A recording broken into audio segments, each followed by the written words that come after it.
स्वदेशी के माध्यम से स्वावलंबन का मार्ग प्रशस्त करने और एक आत्मनिर्भर भारत बनाने की आदरणीय प्रधानमंत्री जी की भावनाओं के अनुरूप ही पीएम पैकेज के माध्यम से इन 4 जो माननीय वित्त मंत्री जी ने 4 अलग अलग दिन पैकेज घोषित किए हैं, ये सचमुच उन संकल्पों को पूरा करता है जिस देश के गांव के लिए, गरीब के लिए, किसान के लिए, नागरिक के लिए और प्रत्येक नागरिक तक शासन की सुविधाओं को पहुंचाने, उनके स्वावलंबन और आत्मनिर्भर का मार्ग प्रशस्त करता है। आज जो चौथे संस्करण में पीएम पैकेज का जो चौथा संस्करण माननीय वित्त मंत्री जी ने घोषित किया है, इसमें जो सबसे बड़ी बात है कि राज्य जिस बात की मांग कर रहे थे कि एफआरबीएम की सीमा को 3 से 5% किया जाए, आज इस मांग को भारत सरकार ने 1 वर्ष के लिए अपनी सहमति दी है। इससे राज्यों को अपने आवश्यकताओं की पूर्ति के लिए लोन लेने की एक सुविधा मिल जाएगी और 3 से 5% की सीमा बहुत अच्छी सीमा है। मुझे विश्वास है कि सभी राज्य, कमोबेश सभी राज्य इसकी मांग करते रहे थे। मैं इसके लिए आदरणीय प्रधानमंत्री जी का हृदय से आभार व्यक्त करता हूं और माननीय वित्त मंत्री जी को धन्यवाद देता हूं इस घोषणा के लिए। आज की उसमें कुछ सेक्टर पर विशेष फोकस किया है माननीय वित्त मंत्री जी ने, खासतौर पर रोजगार को लेकर के, इसमें गरीब कल्याण को लेकर के, स्वास्थ्य को लेकर के और शिक्षा को लेकर के। अगर हम रोजगार की बात देखेंगे तो बहुत बड़ा कार्य इस पर पहले ही पैकेज के हर एक चरण में देखने को मिला है। एमएसएमई सेक्टर के लिए जो घोषणा पहले दिन हुई थी और जिस प्रकार से पूरे देश के अंदर उसका स्वागत हुआ, ये हमारा बैकबोन है। जैसे लोकल को ग्लोबल बनाने की आदरणीय प्रधानमंत्री जी ने बात कही है, तो ये उसका आधार है। और एमएसएमई सेक्टर को अगर आप देखेंगे तो इसमें जो सबसे बड़ी बात है, इंसॉल्वेंसी के नियमों में ढील दी गई है 1 लाख से 1 करोड़ तक। मेरा अनुमान है कि देश का जो सबसे बड़ा एमएसएमई सेक्टर है वह उत्तर प्रदेश में है, तमिलनाडु में है और देश के अन्य जो राज्यों में है। ये देश की अर्थव्यवस्था की बैकबोन है और इससे बहुत मजबूती मिलेगी और रोजगार सृजन के भी ढेर सारे अवसर इससे प्राप्त होंगे। दूसरा, प्रवासी श्रमिकों की सकुशल और सुरक्षित वापसी के लिए भारत सरकार ने श्रमिक एक्सप्रेस लगाए हैं। 85% रेल मंत्रालय और भारत सरकार इसमें योगदान दे रहा है। सभी राज्य अगर अपने हिस्से का राशि सहयोग में दे देंगे तो निःशुल्क सभी श्रमिकों को उनके घर तक और उनके गृह जनपद तक आसानी से पहुंचाया जा सकता है। उत्तर प्रदेश में अब तक 475 से अधिक श्रमिक एक्सप्रेस गाड़ियां यहां आई हैं उत्तर प्रदेश में, जिसमें 6 लाख से अधिक प्रवासी श्रमिकों को अकेले हम उत्तर प्रदेश में इन जो श्रमिक एक्सप्रेस लगी हैं इनके माध्यम से सुरक्षित उनके गृह जनपद तक क्वारंटाइन सेंटर में पहुंचाने की व्यवस्था इसके माध्यम से किए हैं। लेकिन इन प्रवासी श्रमिकों के बारे में भी जो व्यापक कार्य योजना घोषित हुई है, एक पहले पैकेज में प्रधानमंत्री गरीब कल्याण पैकेज में प्रधानमंत्री जी ने 1,70,000 करोड़ रुपए की जो घोषणा की थी, इसमें हर एक यानी देश के 80 करोड़ लोगों को फ्री में राशन देने की व्यवस्था। और मुझे प्रसन्नता है कि उत्तर प्रदेश में हम लोगों ने अब तक 18 करोड़ लोगों को हर बार यानी तीसरी बार हम फ्री में राशन उपलब्ध करवा चुके हैं। और ये फ्री में राशन प्रदेश के अंदर हर एक व्यक्ति को उपलब्ध हो चुका है। कोई व्यक्ति ये नहीं कह सकता कि हमें राशन नहीं मिल रहा है।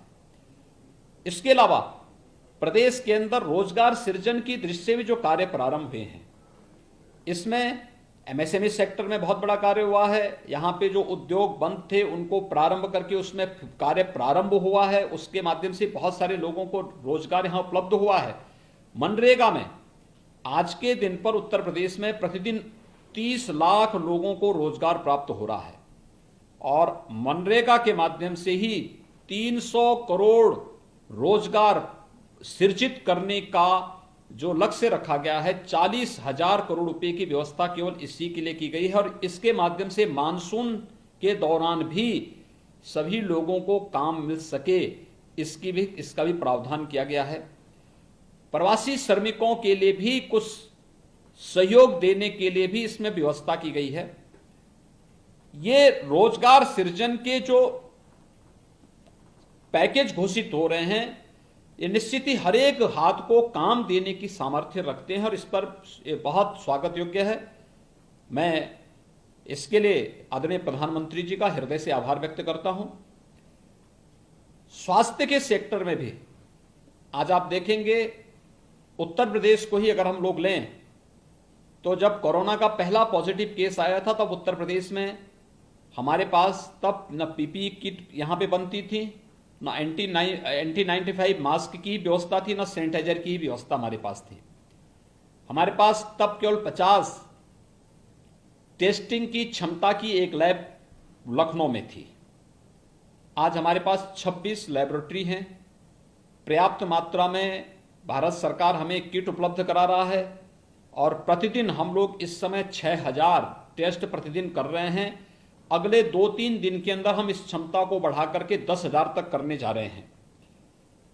लगभग अब तक प्रदेश में 1.25 लाख से अधिक टेस्ट हम लोग संपन्न कर चुके हैं और कुशलतापूर्वक न केवल इस क्षमता का विस्तार हम लोगों ने भारत सरकार के सहयोग से किया है, अपितु लेवल 1, लेवल 2, लेवल 3 के कोविड हॉस्पिटल की भी एक लंबी श्रृंखला खड़ी करते हुए हम लोग अब तक 55,000 से अधिक केवल कोरोना पॉजिटिव के केसेज के उपचार के लिए 55,000 से अधिक बेड स्थापित कर चुके हैं और प्रदेश के सभी 75 जनपदों में आज वेंटिलेटर की सुविधा हमारे पास मौजूद है।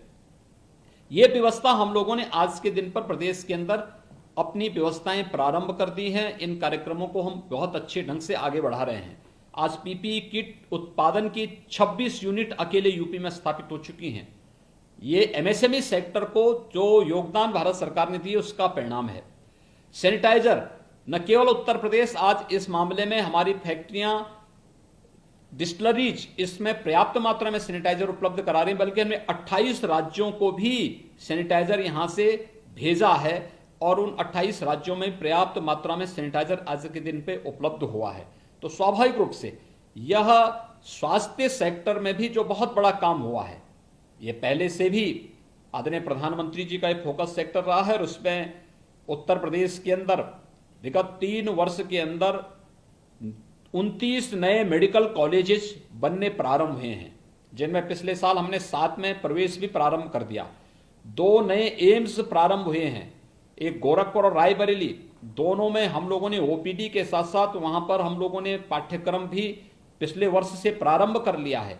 शेष अन्य स्थानों पर भी तेजी के साथ मेडिकल कॉलेजेस बन रहे हैं और इस कोरोना संकट के समय इन मेडिकल कॉलेजेस को के द्वारा स्वास्थ्य सेवाओं की बेहतरी में बहुत बड़ा योगदान दिया गया। इन्हीं के माध्यम से हम लोगों ने सरकारी और प्राइवेट दोनों क्षेत्र की मेडिकल कॉलेजेस और पहले से हमारे पास जो स्वास्थ्य के केंद्र थे, इनकी मदद से हम लोगों ने कोरोना संकट के दौरान हम बेहतर उपचार प्रदेश की जनता को उपलब्ध कराने में मदद कर पा रहे हैं। प्रदेश के अंदर इसके साथ साथ शिक्षा के बारे में जो फोकस किया गया है कि ऑनलाइन शिक्षा के बारे में 12 प्रकार के शिक्षा से जुड़े हुए चैनल को प्रारंभ करने, देश के 100 विश्वविद्यालयों को केंद्र में रख करके इस पाठ्यक्रम को आगे बढ़ाने की कार्रवाई को मैं आभारी हूं कि जब लॉकडाउन चल रहा है, लॉकडाउन के दौरान स्कूल कॉलेजेस बंद चल रहे हैं, उस दौरान उन बच्चों के लिए भी बेहतर शिक्षा के लिए ऑनलाइन शिक्षा का एक नया प्लेटफॉर्म भारत सरकार ने उपलब्ध कराया है। उत्तर प्रदेश ने उसका अनुसरण किया है। तेजी के साथ हमारे यहाँ पे उच्च शिक्षा में, प्राविधिक शिक्षा में, व्यावसायिक शिक्षा में, माध्यमिक और बेसिक शिक्षा में भी हमने इस कार्यक्रम को अपनाया है और ये हम लोग पूरी तरह आज के दिन पे तैयार हैं कि ऑनलाइन शिक्षा की व्यवस्था भी हम लोग अब अपने प्रदेश के बच्चों को भी उपलब्ध करा पाएंगे। मैं इन सभी घोषणाओं के लिए आदरणीय प्रधानमंत्री जी का आभार व्यक्त करता हूं, माननीय वित्त मंत्री जी को हृदय से धन्यवाद देता हूं कि जो ये आर्थिक पैकेज 20 लाख करोड़ का देश के स्वावलंबन और देश को आत्मनिर्भरता की ओर अग्रसर करने के समय यहां पर घोषित हुआ है और इसको तेजी के साथ क्रियान्वयन प्रारंभ हुआ है। ये निश्चित ही भारत को दुनिया की एक महाशक्ति के रूप में उभारने में तो मदद करेगा ही, साथ ही साथ कोरोना के खिलाफ देश की लड़ाई को मजबूती के साथ 135 करोड़ लोगों के साथ मिलकर के हम जीतने में सफल होंगे। मैं इस बेहतरीन पैकेज के लिए प्रधानमंत्री मोदी जी का और वित्त मंत्री श्रीमती निर्मला सीतारमण जी का हृदय से आभार व्यक्त करता हूं।